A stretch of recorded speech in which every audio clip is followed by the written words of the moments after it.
There's not a person on my team in 16 years that has consistently beat me to the ball every play. That ain't got nothing to do with talent. That's just got everything to do with effort. Nothing else. 15 straight years. 12 Pro Bowls later, if you want numbers. I done saw all of it. And the only thing that's kept me around is my effort. So when you put on this, all I ever knew, because I wasn't a number one recruit, I wasn't a number one linebacker, I wasn't even in the media guy. All I ever knew was effort will get me seen on tape. Effort will get me noticed to get to the league. Effort would one day take care of my mom and my kids. Effort. Which is between you and you. Nobody else can give you effort. Effort is within inside, man. And I'm still grinding because the next kid is talking about he getting too old. Keep watching me if I am. Nobody ain't got to convince me of what I do. I do what I do because I do what I do because I'm built from something. And man didn't create it. Every one of you men in here have that opportunity, man. But ask yourself the question personally. How much time you really wasting? For real. Or do you really represent this? I represent it because it's all I had. From the brotherhood I ever been formed to. That's why when I see y'all perform on Saturdays, that is my peace. That's why I run to the hotels. I don't need to talk to nobody before my games. I just need to see where I once came from. I sat in the same chairs you guys sat in, man. I sat around the greatest athletes in the world. And then I found myself totally different because everybody was asking the question, who is this kid? I'm just sharing my story to tell y'all, every time you think somebody got it good, man, it ain't always good. Some people just make up their mind and they just grind and say the heck with it, man. Because sometimes that's all you can do. How much of our brains are we really going to use? I use mine to tell somebody today, September 11th, when I step on the field against the Pittsburgh Steelers, if that's what God's will is, there's no other man out there willing to give up what I'm willing to give up. I said that in 1993 when I said I wanted to be the greatest hurricane.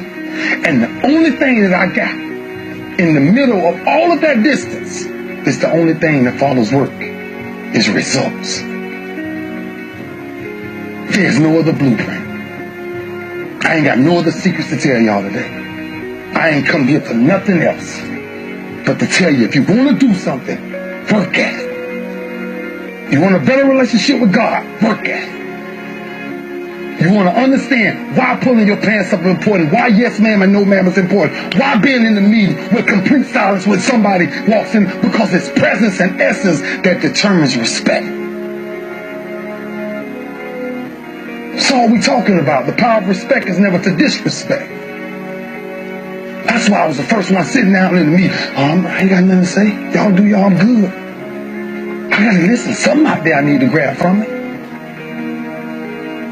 Sitting on the same football field as you in 1993. And I made a quote. And that some people call controversy, I call it confidence. I said that I might be the greatest player to ever walk up out of the University of Miami. I did not say that because I thought I was better than everybody else. I said that simply because I was willing to put in the work to now be back here 18 years later and tell you the only brotherhood I still have. You've got to say yes to your life. You've got to say yes. Yes to my dreams. Yes to me. Yes, I can make it. Yes, I can. Doesn't matter how many failures I've made. Doesn't matter how many mistakes I've endured. Doesn't matter about my defeats. Doesn't matter about what I've done. sits on my chest in a shirt form. But the eye of that real hurricane is found in my heart. Is this where it all came from? The same path y'all walk. Same calves y'all going in. Same green tree y'all walking up and down. I had one pair of jeans in college for at least 2 years. At least 2 years. Pain is temporary. It may last for a minute, or an hour, or a day, or even a year. But eventually, it will subside. And something else will take its place. If I quit, however, it will last forever. Y'all spoiled. Some of y'all spoiled. Just bottom line. Your parents have done everything for you. You never had to do nothing for yourself. You're spoiled. We're going to keep it real tonight. Some of you are spoiled brats. Every time you ever got in trouble, somebody in your house got you out of it. Every time you've done something you're not supposed to do, people say, Eric, your mother's a tyrant. You're right. She kicked me out. You're right. She's mean, but she developed a man because she put me out there and said, you're going to have to grow up. And some of you have never learned to grow up. And so every time something get hard, you quit, you call mama. I dare you to take a little pain. I dare you. I dare you not to go home.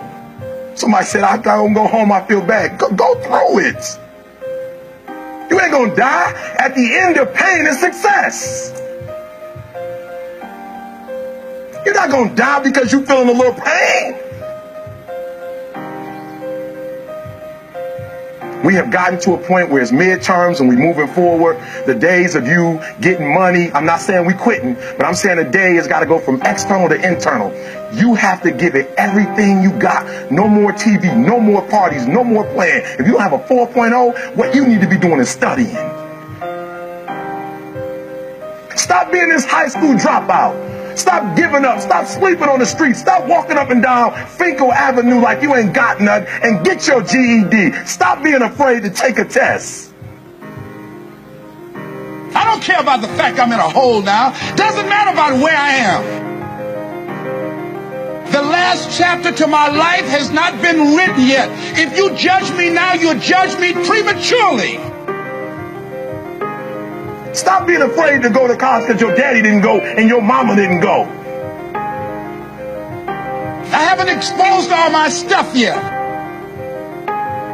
Stop being afraid and be the best Eric Thomas you can be. But listen to me, it's going to be hard. It took me 12 years to get a 4-year degree, but I got it. And guess what? On a degree, it don't have dates.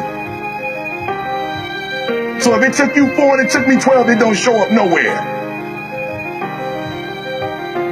I'm still in the process of transforming my life. I'm still in the process of becoming. Yes.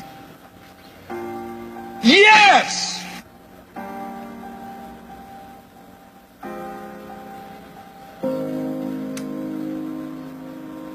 Question is, what are you going to do with your time? What drives you? Because I feel home. And when you're home, ain't much to say. Our work spoke for itself. That's where our swagger came from. Our swagger came from, we worked as a unit.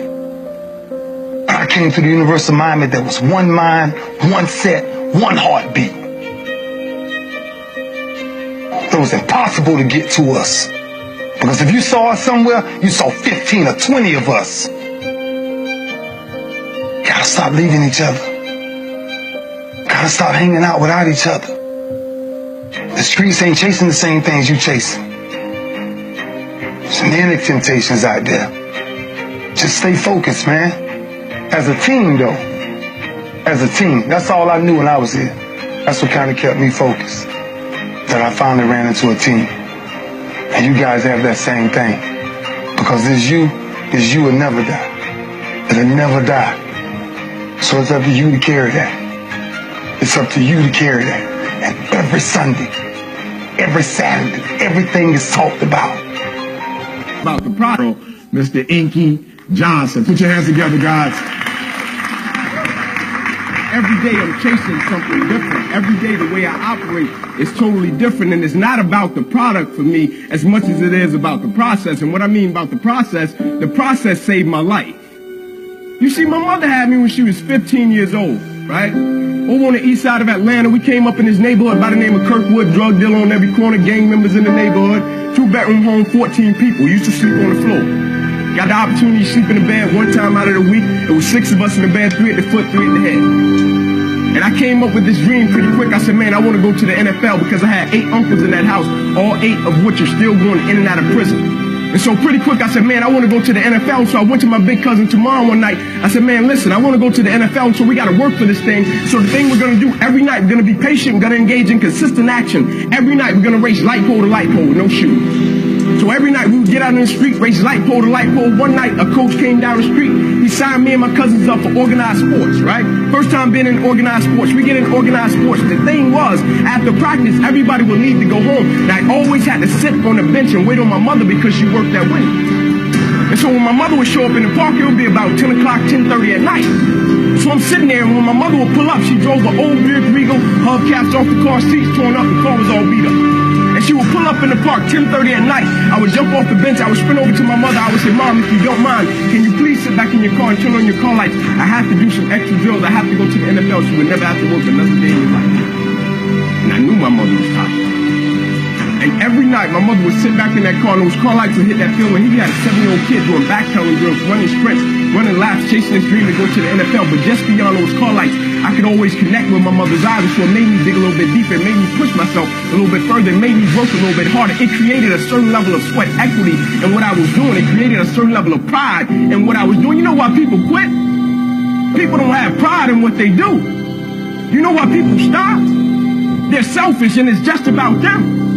But when you have a bigger purpose to why you're doing what you're doing, and you want to honor the sacrifices that others have made for you, it's nothing for you to keep going when you hit adversity. If every decision and choice you make is just about you, at a certain point you're going to hit something that's a lot tougher than you, that's going to make you quit because you don't have a driving force for why you do what you do. But when I got up to the University of Tennessee, it was simple. It was simple for me to give everything I had. My freshman year, I played special teams. My sophomore season, I broke the starting lineup, had a really strong sophomore season. The summer heading into my junior year, I still remember the day where I was sitting in our film room, and I was watching film on the California Bears. My defensive backs coach, Larry Slade, came in the room. He said, Inky, I got some good news for you. I dropped the click. I said, what is it? He said, man, you're a projected top 30 draft pick, son. He said, all you have to do is play the next 10 football games. You're an automatic multi-millionaire. I went out of the room. I called my mother and my grandmother on the three-way. I said, after this season, there will be no more struggle. I said, we would never miss another meal. I said, we would never experience another Christmas where we had to stand on the side of the curb and just be grateful. Now, I hung it up. First football game, I went out, played great, got an interception, shut Cal down. Second game, we playing against Air Force, got late in the game, fourth quarter, guy dropped back, he threw the ball to a receiver coming out my sideline. Me and the guy, we went head on. As soon as I hit the guy, I felt as if every breath of my body left.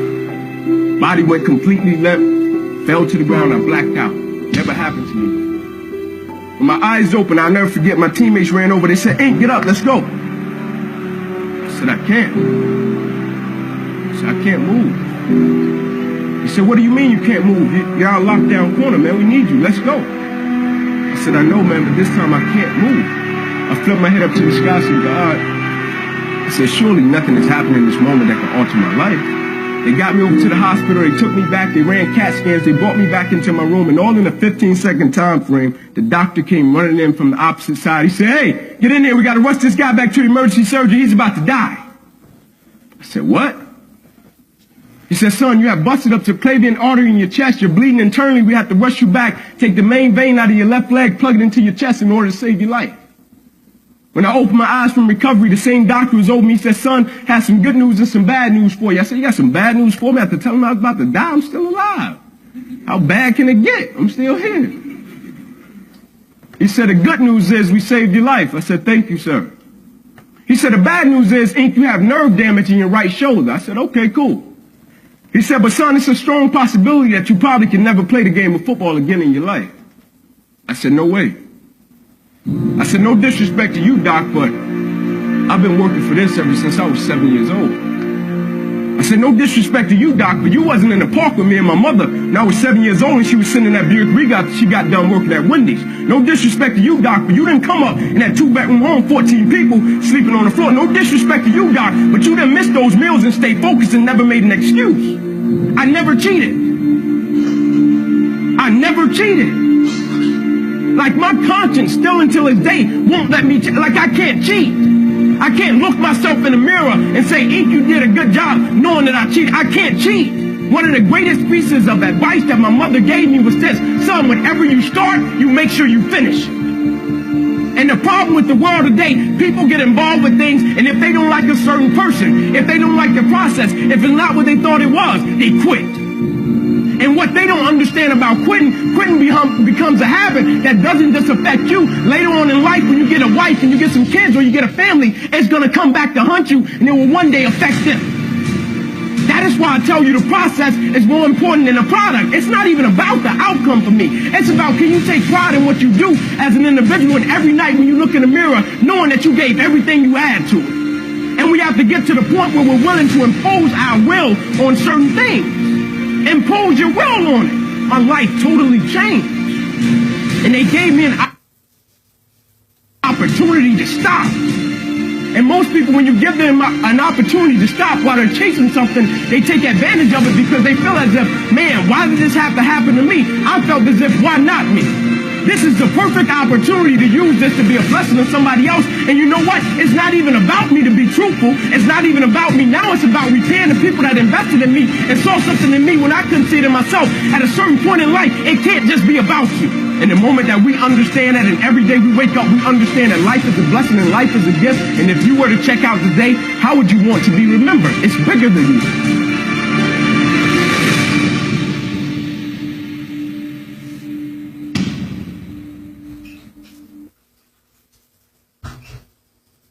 Want it as bad as you want to breathe. If you really, really want it like you say you want it, you can have it.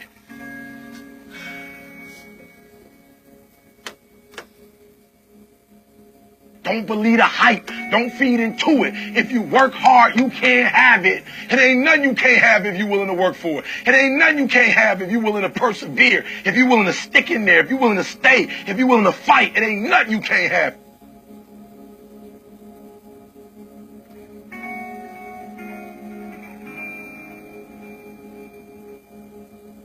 Listen to me. If you work for it, if you're willing to put in that sweat, that blood, and those tears, baby, I'm telling you, you can have what you want, be what you want, do what you want. Are you hearing me? It's yours. I'm coming. I'm telling you, it's yours. It's yours. You can have it. It's yours. You can do it. It's yours. You can be it. It's yours.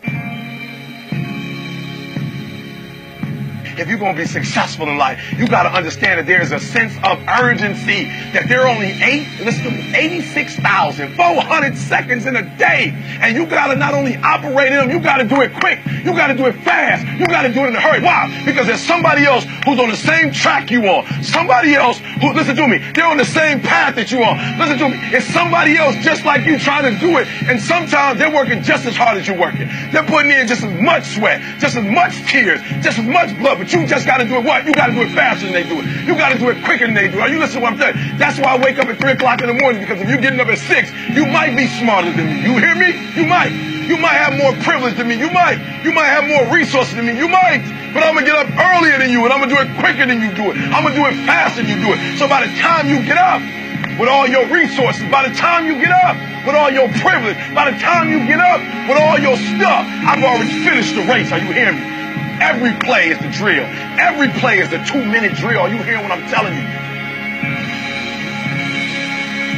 Pick up the pace. You walking too slow. Pick up the pace. You moving too slow. Pick up the pace. If you want to finish, sometimes you can't just finish. You got to finish fast. This ain't for the weak and the